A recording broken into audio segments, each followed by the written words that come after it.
என்னங்க இன்னைக்கு ஆபீஸ்ல இருந்து வேகமா வந்துட்டீங்க? ஆமா சின்ன பொண்ணு, ஒரு முக்கியமான மீட்டிங் இருந்துச்சு. அது சீக்கிரமாவே முடிஞ்சுச்சு. அதான் சரி வீட்டுக்கு போவான்ட்டு வந்துட்டேன். சின்ன பொண்ணு, மாமாவுக்கு டயர்டா இருக்குமா, ஒரு காஃபி போட்டு கொண்டு வரியாமா? சரிங்கங்க, இந்த கொண்டு வந்துடுறேன். என்னங்க, டயர்டா இருக்குன்னு சொன்னீங்கல்ல, அதனால தான் நான் காஃபி போட்டு எடுத்துட்டு வராம உங்களுக்கு நல்லா ஃப்ரெஷ்ஷாக ஜூஸ் போட்டு எடுத்துட்டு வந்திருக்கேங்க. இதை குடிங்கங்க, அடிக்கிற வெயிலுக்கு நல்ல இதமாகவும் இருக்கும், நல்ல எனர்ஜியாகவும் இருக்குங்க. இந்தாங்கங்க, இதை குடிங்க. சின்ன பொண்ணு, இந்த மாமா மேல எவ்வளவு பாசம் உனக்கு. நான் டயர்டா இருக்குன்னு ஒரு வார்த்தை சொன்ன உடனே போய் சட்டுன்னு ஜூஸ் போட்டு எடுத்துட்டு வந்துட்டீங்க சின்ன பொண்ணு. என்னங்க, நான் எப்பயுமே உங்க மேலே பாசமாக தான் இருப்பேன். ஆனால் நீங்கள் தான் என்னைய புரிஞ்சுக்கிற மாட்டீங்க. சரிங்கங்க, இந்தாங்க இந்த ஜூஸை குடிங்க. மகனே, என் செல்ல மகனே, எப்படா அம்மாவை பார்க்காம இந்த 10 நாள் நீ இருந்த? என்னால முடியலடா. ஒரு சோறு தண்ணி கூட இந்த தொண்டையில இறங்கலடா உன்னைய பார்க்காம. அதனால தான்டா உன்னைய பாப்போன்னு ஓடி வந்துட்டேன்டா. இந்த வந்துருச்சுல மாமியார் கிளவி, இன்னும் நாங்கள் சந்தோஷமா இருந்தது போல தான். இந்த மகனுக்கு நான் சொல்லியே தர வேண்டாம், அப்படியே அம்மா பக்கம் அப்படியே மாறிடுவார். இந்த கிளவி இவ்வளோ நாளாக மகனையே நான் பார்க்கல, சோறு தண்ணி கூட என் தொண்டையில் இறங்கலைன்னு சொல்லுது. போனப்ப அப்படியே குச்சியாட்டம் போனால் இப்போ ஒரு சுத்து பெருத்து போய் வந்திருக்கிறா. இதில் சாப்பாடு தொண்டைக்குள்ளே இறங்கலையாம். என்னமா வேஷம் போடுற அந்த மாமியார் கிளவி. அம்மா வாங்கம்மா, இப்படி வந்து உட்காருங்கம்மா. அம்மா, உங்களை பார்க்காம என்னால இல்லாம இருக்க முடியல. ஃபோன் போட்டு வர சொல்லணும்னு தான் நினைச்சேன். ஆனா தங்கச்சி எதுவும் கோச்சுக்குருமா என்னமோன்னு சொல்லி தான் ஃபோன் போட்டு உங்களை நான் வர சொல்லலாமா. மகனே, என் செல்ல மகனே, அம்மா ஊருக்கு போகும்போது நீ எப்படி உருண்டு திரண்டு பூசணிக்காயாட்டம் இருந்த, இப்ப இப்படி காயப்பட்ட வத்தலாட்டம் இப்படி இருக்கியடா. அம்மாவுக்கு இதை பார்க்க சகிக்கலடா மகனே. இந்த ஆரம்பிச்சிட்டால மாமியார் கிழவி, இன்னும் காது கொடுத்து கேட்க முடியாது. கடவுளே, எனக்கு பொறுமையை கொடுங்க, நான் எப்போ பொங்கி எழுவனே எனக்கே தெரியாது.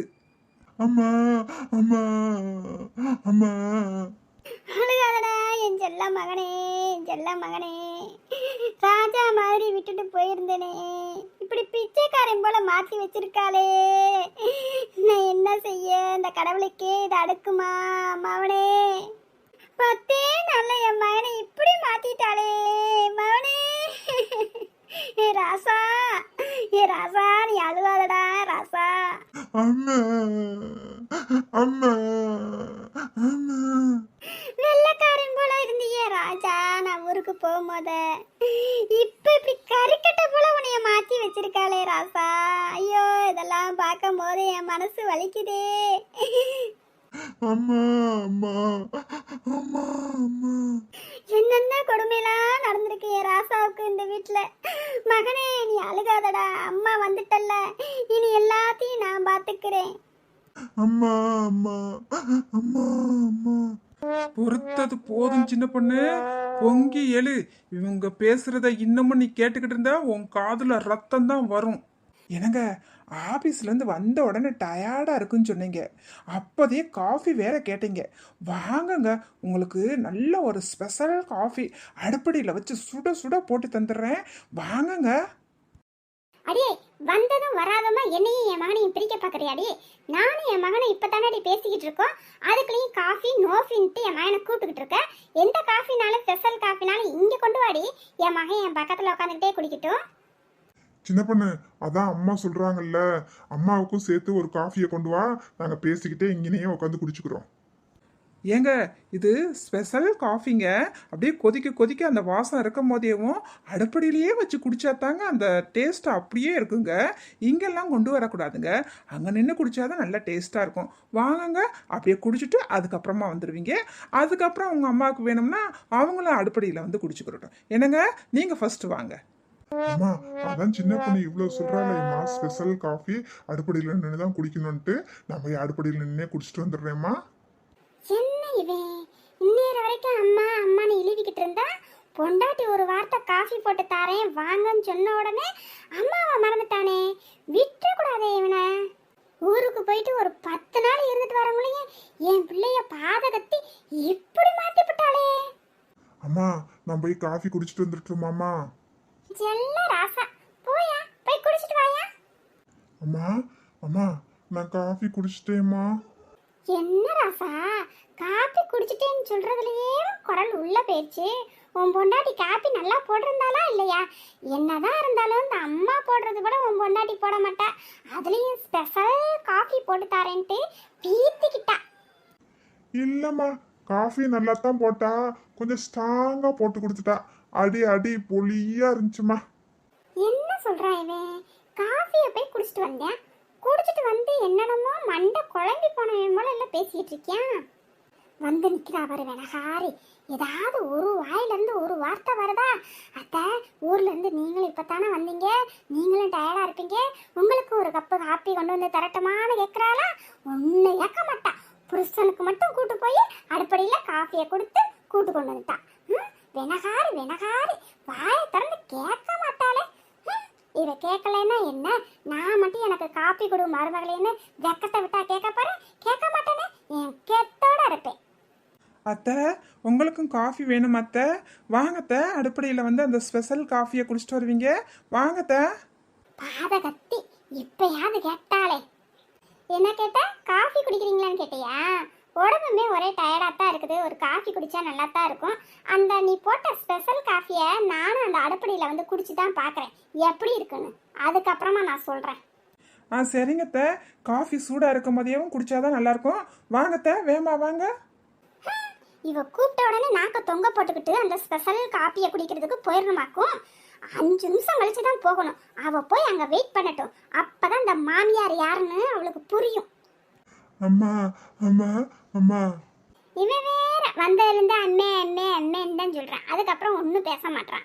இருடா, உன் பொண்டாட்டி போட்டுக்கிற அந்த ஸ்பெஷல் காப்பியை போய் குடிச்சு பார்த்துட்டு எப்படித்தான் இருக்குன்னு வந்து சொல்றேன். மூஞ்சியே இப்படியே வச்சுக்கிறணும், அப்பதான் அவளுக்கு நம்மளை பார்த்தா பயம் வரும். என்னடி காஃபி குடிக்க வர சொல்லிட்டு மச மசம் இப்படி நிக்கிற? காஃபி எல்லாம் சூடா இருக்கா, குடிக்கலாமா? இருக்குத்த, காஃபியும் சூடாத்தான் இருக்கு, நானும் சூடாத்தான் இருக்கேன். ஏண்டி மாமியார் கிழவி, ஊர்ல இருந்து வந்த உடனே என் புருஷன்கிட்ட என்னைய வத்தியா வைக்கிற? ஈரடி உனைய நான் என்ன செய்யறேன்னு பாரு. என்ன மருமக பேச்சே சரியில்லையே, வாண்டாடா வந்து மாட்டிக்கிட்டோமோ? வாங்கத்த, ஸ்பெஷல் காஃபி குடிக்கலாம், நல்ல சுட சுட இருக்குது, நானும் சூடாத்தான் இருக்கேன். வாங்கத்த. மருமகளே என்னைய விட்டுரு விட்டுரு மருமகளே. அது எப்படி மாமியாரே, காஃபி வேணும்னு கேட்டுட்டீங்க, கொடுக்காம இருந்தா இந்த மருமக மனசு தாங்குமா? வாங்கத்த வாங்க. ஐயா ஐயா மருமகளே மருமகளே, ஐயா மருமகளே வேணா வேணா. டிஷும் டிஷும் டிஷும். ஐயா மருமகளே முடியல, விட்டுரு விட்டுரு. மருமகளே இந்த அத்தைக்கு வயசாயிடுச்சுமா, மருமகளே மருமகளே விட்டுரு விட்டுரு விட்டுரு. வயசாயிடுச்சுன்னு இப்பதான் உங்களுக்கு தெரியுதா? இந்த வாங்கிக்குங்க, இந்தாங்க மறுபடியும் வாங்கிக்குங்க. மருமகளே இனி வாயை திறந்தனா என்னான்னு கேளு. இந்த வாயை திறக்கவே மாட்டேன் மருமகளே, விட்டுரு, என் உடம்பு தாங்கல மருமகளே மருமகளே. போய் தொலைங்க. அம்மா அம்மா அம்மா. வயசானவளைய நீ கொஞ்சம் கூட பார்க்காம இப்படி மொத்த மொத்த நீ மொத்தி விட்டாளே. மவனே ராசா எங்கடா இருக்க? அம்மா அம்மா வாங்கம்மா. அம்மா மெதுவா பார்த்து வாங்கம்மா. அம்மா மெதுவா வாங்கம்மா. அம்மா அம்மா. நான் மெத்த லூசு மவனே. ஸ்பெஷல் காஃபினா இப்படித்தான் இருக்கணும் ஒரு வார்த்தை முன்கூட்டியே சாட மாடையா சொல்லியிருந்தனா அந்த காஃபியை குடிக்க நான் போயிருக்கவே மாட்டேனடா. இப்ப பாரு, என்னால குனிய முடியல, குனிஞ்சா நிமித முடியல, கையை கால ஒரு பக்கம் ஒவ்வொன்றா இழுத்துக்கிட்டு போகுதுடா. நான் மெத்த லூசு என்ன பொண்ணோட வேண்டாம். மாமியார்னா கண்ணுக்கு தெரியாத கிரீடம் தலையில இருக்குன்னு நினைச்சுக்கிட்டு மருமகளை பாடா படுத்தக்கூடாதுன்னு இப்ப நான் நல்லா புரிஞ்சுக்கிட்டேன். நம்ம வீட்டு மகளை கட்டி கொடுத்தா போற வீட்டுல இளவரசியா இருக்கணும்னு நினைக்கிறோம். அவ மாமியாரு புருஷன் நாத்தனாரெல்லாம் அவ காலுக்கு கீழே இருக்கணும்னு நினைக்கிறோம். அதே சமயத்துல நம்ம வீட்டுக்கு வந்த மருமகளை பாடா படுத்தி அவளை நம்ம காலுக்கு கீழே இருக்கணும்னு நினைக்கிறோம். நம்ம வீட்டுக்கு வந்திருக்கிற மருமகளை நம்ம மகளா பார்த்தா அவளும் நம்மள அம்மாவா பாப்பான்னு இப்ப நான் புரிஞ்சுக்கிட்டேன். என்ன உறவுகளே, நான் சொல்றது சரிதானா? நான் சொல்றது சரியா இருந்தா மறக்காம கமெண்ட் பாக்ஸ்ல சொல்லுங்க. அப்படியே இந்த அத்தம்மாவுக்கு ஒரு லைக் பண்ணுங்க. நிறைய உறவுகள் நம்மளோட வீடியோவை பாக்குறீங்க, சப்ஸ்கிரைப் பண்ணாம வேற போயிடுறீங்க. அது வேற எனக்கு வருத்தமா இருக்குது. மறக்காம நம்மளோட சேனலை சப்ஸ்கிரைப் பண்ணிக்கங்க. இந்த மருமக அடிச்ச அடியில குனிஞ்சது நூற முடியல, ஒரு வாரம் ஆகும் போல. நான் போய் ரெஸ்ட் எடுக்கிறேன்.